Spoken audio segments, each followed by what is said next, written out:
Hello everyone, कैसे हैं आप सब। आई होप आप लोग बहुत अच्छे होंगे and once again I welcome you all to my YouTube channel thrive with Ritu. तो आज की वीडियो में मैं आपसे एक स्टोरी शेयर करने जा रही हूँ। ये एक स्टोरी है, लेकिन मुझे लगता है कि अगर ये स्टोरी मैं आपको बताऊंगी तो आपको ज़रूर इससे कुछ सीखने को मिलेगा। और अगर आपको ये स्टोरी से कुछ सीखने को मिले तो मुझे ज़रूर बताइएगा, कमेंट्स में मुझसे शेयर कीजिए कि आपको क्या सीखने को मिला। तो स्टोरी कुछ यूँ है कि भगवान जी ने अपने आनंद के लिए पृथ्वी को बनाया, अर्थ को बनाया। उनको आनंद नहीं आया तो फिर उन्होंने क्या किया, उन्होंने पेड़ पौधे लगाए, फिर भी उनको आनंद नहीं आया। फिर उन्होंने बर्ड्स बनाए, एनिमल्स बनाए, उनको बनाया, बट फिर भी उनको आनंद नहीं आया। और फिर उन्होंने क्रिएट किए इंसान, ह्यूमन बीइंग्स बनाए, इंसानों को बनाया। और फिर इंसानों की लीला देखकर भगवान को शुरू में बहुत मज़ा आने लगा। लेकिन धीरे धीरे जैसे ही इंसानों की पॉपुलेशन बढ़ी तो भगवान जी परेशान हो गए। अब क्यों परेशान हो गए? क्योंकि लोगों को, इंसानों को कोई भी दुख तकलीफ आए, छोटी से छोटी दुख तकलीफ आए, वो क्या करते हैं, भगवान जी को बोलते हैं कि आपने मेरी लाइफ में ये कर दिया, आपने मेरी लाइफ में ये दे दिया, आपने मुझे ये क्यों दिया, वाई मी। तो इन सभी परेशानियों से भगवान जी तंग आ गए। शुरू में तो भगवान जी ने सबके सॉल्यूशंस हल किए, सबको, भक्तों को अपने टाइम दिया। लेकिन धीरे धीरे जैसे उनकी संख्या बढ़ती रही, भगवान जी परेशान हो गए। तो ऐसे ही भगवान जी की वाइफ बोलने लगी उनको, बच्चे भी बोलने लगे उनको कि आप तो हमें टाइम नहीं देते, आप तो पूरा दिन अपने भक्तों के साथ ही बिजी रहते हो, हमारे लिए तो आपके पास टाइम ही नहीं है। तो भगवान जी ने इसके बारे में सोचा और उन्होंने बोला हाँ, बात तो सही है। तो इसीलिए उन्होंने एक कमेटी बिठाई और उस कमेटी में बोला कि मुझे इंसानों से बचाओ, ठीक है, मुझे इंसानों से बचना है, तो मुझे उपाय बताओ कि मैं इंसानों से कैसे बच पाऊंगा। तो कमेटी में डिफरेंट मेंबर्स बैठे थे, तो सभी अपने ओपिनियंस दे रहे थे। तो ऐसे ही किसी ने बोला कि भगवान जी आप ऐसा कीजिए, आप ना ऊंचे पहाड़ों में, पर्वतों पे जाके बैठ जाइए, वहां आपको कोई तंग नहीं करेगा। तो भगवान जी कहते अरे नहीं, मैं वैष्णो देवी गया था, वहां पर इतनी भीड़ इकट्ठा हो गई कि क्या बताऊं। तो वैष्णो देवी के बाद मैं गया कैलाश मानसरोवर, वहां पर भी इतनी भीड़ कि क्या बताऊं। तो ये मैंने करके देख लिया, ये प्लान फ्लॉप है, कोई दूसरा प्लान बताओ। तो फिर किसी ने बोला भगवान जी आप ऐसा कीजिए, आप ना टापू पर जाकर बैठ जाइए, वहां पर आपको कोई नहीं ढूंढेगा। फिर उन्होंने बोला नहीं, ये भी मैं करके देख चुका हूँ, मैं द्वारका गया था, वहां इतनी भीड़ थी, फिर वहां से मैं गंगा सागर गया और वहां भी इतनी भीड़ थी, वहां भी लोगों ने पीछा नहीं छोड़ा। फिर किसी ने बोला कि भगवान जी फिर आप ऐसा कीजिए, वहां तो आपको कोई जाके नहीं ढूंढ पाएगा, आप ना हिमालयों की गुफाओं में जाकर बैठ जाइए, वहां तो आपको कोई ढूंढ नहीं पाएगा। तो भगवान जी कहते अरे नहीं, वहां पर भी जाके देख लिया, अम्बरनाथ गया था मैं, थोड़े दिन तो शांति थी, लेकिन अचानक ही पता नहीं क्या हो गया कि 5 लाख लोगों की भीड़ आ गई मुझे देखने के लिए, मुझसे मांगने के लिए, अब मैं क्या करूं। तो फिर वो भी आइडिया फ्लॉप हो गया। फिर नारद मुनि वहां बैठे थे और वो हंस रहे थे। तो भगवान जी ने क्या बोला, उन्होंने बोला आपके पास कोई आइडिया है जो आप हंस रहे हैं? तो वो बोलते हैं कि मुझे ह्यूमन साइकोलॉजी पता है, तो मैं आपको एक सबसे बेस्ट आइडिया दूंगा और मुझे उम्मीद है कि ये आइडिया से आप बहुत खुश हो जाओगे। तो भगवान जी ने पूछा क्या है वो आइडिया? तो नारद मुनि बोलते कि इंसान इतना पागल है कि वो आपको नदियों में ढूंढेगा, पर्वतों में ढूंढेगा, गुफाओं में ढूंढेगा, पहाड़ों में ढूंढेगा, लेकिन खुद के अंदर कभी नहीं ढूंढेगा। तो आप ऐसा कीजिए कि आप इंसान के अंदर जाकर बैठ जाइए, वहां पर आपको कोई डिस्टर्बेंस नहीं होगा। तो भगवान जी को ये आइडिया बहुत अच्छा लगा और भगवान जी हमारे अंदर आकर बैठ गए। तो दिस इज द स्टोरी। तो दोस्तों ये स्टोरी एक आपको क्या आइडिया दे रही है? ये आपको आइडिया देती है that God is inside you, वो आप ही के अंदर है, and that is your subconscious mind. वो गॉड कोई नहीं बल्कि आप ही का सबकॉन्शियस माइंड है। ठीक है। तो भगवान को हमें जगह जगह ढूंढने की ज़रूरत नहीं है, उनसे बार बार कुछ मांगने की ज़रूरत नहीं है। बार बार आप उनको तंग कर रहे हो कि वाई मी, प्रॉब्लम्स देते हो तो वाई भगवान मैं ही दिखा तेरे को प्रॉब्लम्स के लिए, वाई नॉट यार, वाई नॉट यू। अगर भगवान जी आपको प्रॉब्लम्स दे रहे हैं, इसका मतलब ये है कि भगवान जी आपको केपेबल मानते हैं कि आप वो प्रॉब्लम्स को सॉल्व कर पाए।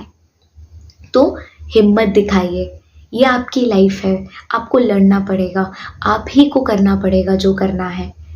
इसमें भगवान कोई रोल प्ले नहीं कर रहे हैं। और दूसरा, भगवान आपके अंदर ही आकर बैठे हैं आपके सबकॉन्शियस माइंड के रूप में। बस ज़रूरत है तो उस चीज़ को जानने की, उस चीज़ को पहचानने की। अब मैं ये बोल रही हूँ, इसका मतलब ये बिल्कुल नहीं है कि मंदिर नहीं जाना चाहिए, फिर पूजा नहीं करनी चाहिए। बिल्कुल करनी चाहिए, हमें बिल्कुल जाना चाहिए मंदिर, अपनी फैमिली के साथ वहाँ जाके टाइम स्पेंड करना चाहिए। प्रेयर्स जब चल रही होती है तो एक पॉजिटिव एनवायरनमेंट क्रिएट होता है, उस एनवायरनमेंट को एंजॉय करने के लिए जाना चाहिए। जो मूर्तियाँ बनती है इतनी सुंदर सुंदर भगवान जी की, वो आर्टिस्ट की, वो कला की कला, वो कलाकारी को देखने जाना चाहिए, वो घूमने जाना चाहिए, बिल्कुल जाना चाहिए। लेकिन हमें भगवान से क्यों मांगना कुछ यार, जब हमारे अंदर भगवान आकर बैठे हैं, जब हम खुद सब कुछ कर सकते हैं, देन व्हाई टू आस्क? क्यों पूछना उनको कि हमें ये दे दीजिए, हमें वो दे दीजिए? क्यों? आप खुद बनाइए उस चीज़ को। अगर आपको हेल्प चाहिए तो बोले ना, भगवान जी आपके अंदर ही आकर बैठे हैं आपके सबकॉन्शियस माइंड के रूप में, आप उनसे मांगिए। ठीक है। तो आप अगर आप मंदिर जाते हैं, भगवान जी के पास जाते हैं, राइट, उनको मिलने जाते हैं, तो आपको क्या करना है? आपको अपने हाथ जोड़ने हैं और उनको बोलना है थैंक यू सो मच, जितना भी अभी तक आपने मुझे दिया। Be grateful for each and everything God has given you. बाकी तो सब आपके हाथ में है। तो आप बिल्कुल भी ऐसा मत सोचिए कि अभी मेरे पास पैसा नहीं है, बिजनेस में लॉस हो रहा है, राइट, और भी बहुत सारी प्रॉब्लम्स लाइफ में चल रही है। ठीक है ना, problems are the part and parcel of life. Problems हमारी लाइफ में पार्ट एंड पार्सल की तरह होती है यार, वो आती है, वो जाती है। और अगर वो नहीं आती है तो हमारी लाइफ एकदम स्टैग्नेंट हो जाएगी, एकदम बोरिंग हो जाएगी। ठीक है। आपको इसमें ना एक और छोटी सी बात बताती हूँ, अगर इतनी स्टोरी मैंने बताई दी है तो एक छोटी सी बात बताती हूँ। आपने कभी हार्ट की ईसीजी देखी? ईसीजी कैसे होती है? वो लाइंस होती हैं ऊपर नीचे, वो ग्राफ ऐसे ऊपर नीचे ऊपर नीचे ऊपर नीचे जाता है। वो क्या बताता है? वो डिनोट करता है कि हमारे लाइफ में अप्स एंड डाउन्स आते रहते हैं। हमारी लाइफ में अप्स भी आएंगे, हमारी लाइफ में डाउन भी आएगा, हमारे लाइफ में फॉल भी आएगा, हमारी लाइफ में राइज भी आएगा। तो अप्स एंड डाउन्स जो है, these are the part and parcel of life. और आप देखो, अगर ये लाइन स्ट्रेट हो जाए तो इसका मतलब क्या होता है, आप सबको पता है।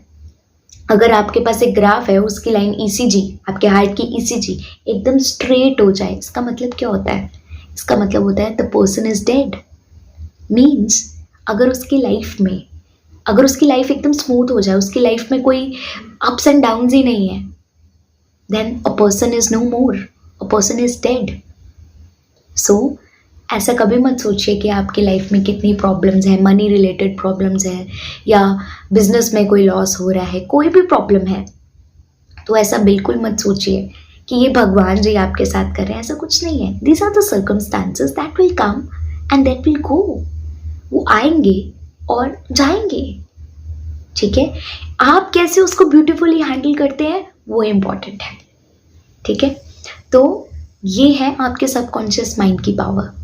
आप अपने सबकॉन्शियस माइंड से इसको एकदम ब्यूटीफुली हैंडल कर सकते हैं। ठीक है। बट ज़रूरत है इसको जानने की।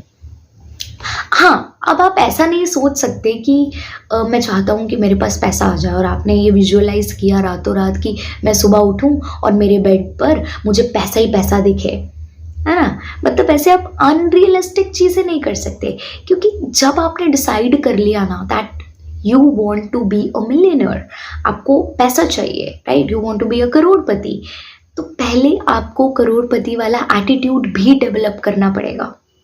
और ये काम आपका सबकॉन्शियस माइंड आपसे खुद करवाएगा। अगर आपने एक बार अपने सबकॉन्शियस माइंड को ये इंफॉर्मेशन दे दी that you want to be rich, you will be rich.